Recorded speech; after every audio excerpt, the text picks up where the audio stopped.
I work for a private company in the city. I always enjoy driving, so instead of renting an apartment close to work, I opted to drive back and forth from home. I took the same route every day that everything was already very familiar. Sometimes I would joke about driving home with my eyes closed.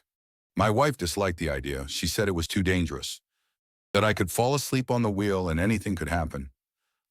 I laughed off her concerns. After all, I'm a safe driver and followed all the rules, and since nothing ever happened, she eventually backed off.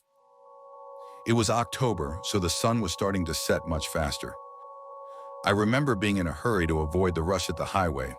By the time I left the city limits, it was starting to get dark already. The image of tall buildings and flashing lights slowly disappeared, replaced by quiet neighborhoods, streetlights, and trees. The scenery paired with the gentle music playing in the background made me feel sleepy. Everything went by in a flash. It felt like I was driving in a trance. I was halfway home when I started to become more alert of my surroundings. The area was notorious for its curving roads with a lack of warning signs. I had heard of fatal accidents happening in the past. It was dark, the road lined with tall trees that hid the moonlight. Aside from that, there were no barriers whatsoever. One mistake and you could fall off the road, stranded with no building in sight. Something about the place felt different.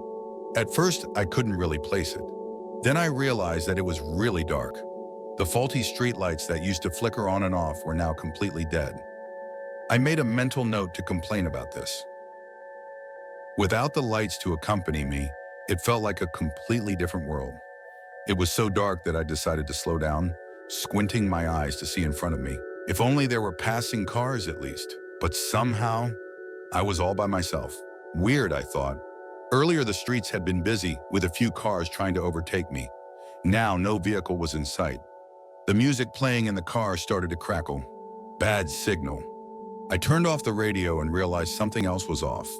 It was deadly quiet. I opened the window expecting to hear the chirping of crickets. No sign of them. There was no wind blowing against me. It was just me and the low hum of my engine. It was starting to bug me a bit. I could barely see in front of me, and there was nothing to give me a feel of my whereabouts. But I reassured myself. Surely a bus would pass me soon. Buses followed the same route, with workers and students commuting to and from nearby towns. But minutes had passed and I was still all by myself in the dark. I was starting to get unnerved. I tried humming a song just to fill the empty air around me. In a couple of minutes, I'd be nearing the next town. There would be a gas station, a restaurant, some houses. It would help shake off this weird feeling. Then it started to rain. The droplets were so small that they didn't even make a sound against my windshield. But there was so much of it. I turned on the wipers, but nothing happened. I muttered under my breath. I should have gotten them checked. Now, not only was it dark and eerily quiet, the rain was also starting to create a fog on the glass. Time felt like it was going on for forever. My senses were on high alert. I was completely focused on trying to get home as safely as possible. Suddenly, something caught my eye. About less than 100 feet away from me was a lone streetlight. It flickered on and off. There was something in the middle of the road. I slowed down in anticipation. It looked like some kind of animal, maybe? It was hopping up and down, quite slowly in place. Was that a kangaroo? I chuckled. There were no kangaroos from where I lived, but as I ran out of ideas as to what it was, I started to get nervous. I honked once, hoping to scare it away, but it seemed like it didn't hear me. Squinting, I could almost make out what it was. It was funny, but it looked like a person. A person wearing a wide-brimmed hat, like those bonnets that ladies used to wear. She looked like she was wearing a dress. I honked again, twice this time, but the figure kept jumping up and down, facing the left side of the road. But why would someone be in the middle of the road, bouncing up and down like they were on a pogo stick? I honked again, twice this time, but the figure kept jumping up and down, facing the left side of the road. Up and down, the streetlight flickering on and off. Her face hid behind the shadows of her hat. My hands started to feel clammy, and I could feel my heartbeat go faster. It was just a crazy lady, that's all. As much as I wanted to just floor it out of there, I was afraid of hitting her. It was a two-way road, and her dress could get caught. Besides, I could barely see in front of me. I whistled a tune to cheer myself up. But that only made me more nervous. I was starting to approach her. I slowly turned the car to the right to avoid her. I slowly passed her. I could now see her from the corner of my eye.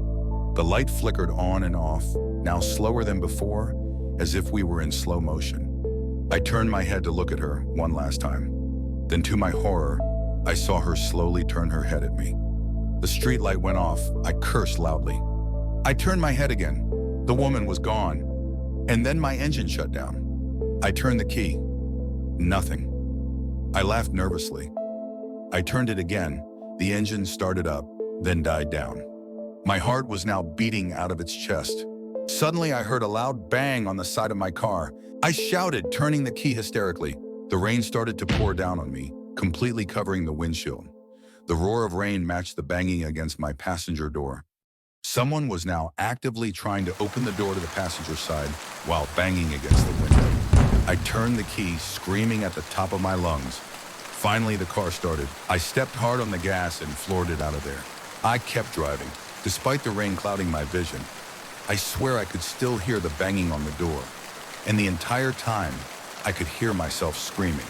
I don't know how I made it out of there. What was supposed to be a 10-minute drive in that area felt like hours. I stopped screaming when I reached the next town. A bus whizzed past me and I started to relax. The rain died down, and now I was surrounded by cars once more.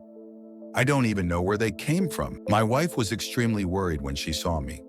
My eyes were bloodshot, my voice was hoarse, and I was as pale as a ghost.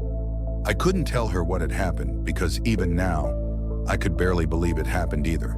The next morning, I checked on my car. There were no signs of damage on the passenger door. There were no prints, but the rain could have easily washed them off. Since that day, I stopped driving alone. I started taking the bus just like everyone else. Whenever I passed by that place, I remember what happened. And whenever I see a streetlight flicker, I would feel my stomach churn. Maybe it was just a dream. Maybe I was so tired that I started to hallucinate. Maybe it was the daily driving that took its toll on me. Whatever it was, I will never drive alone again.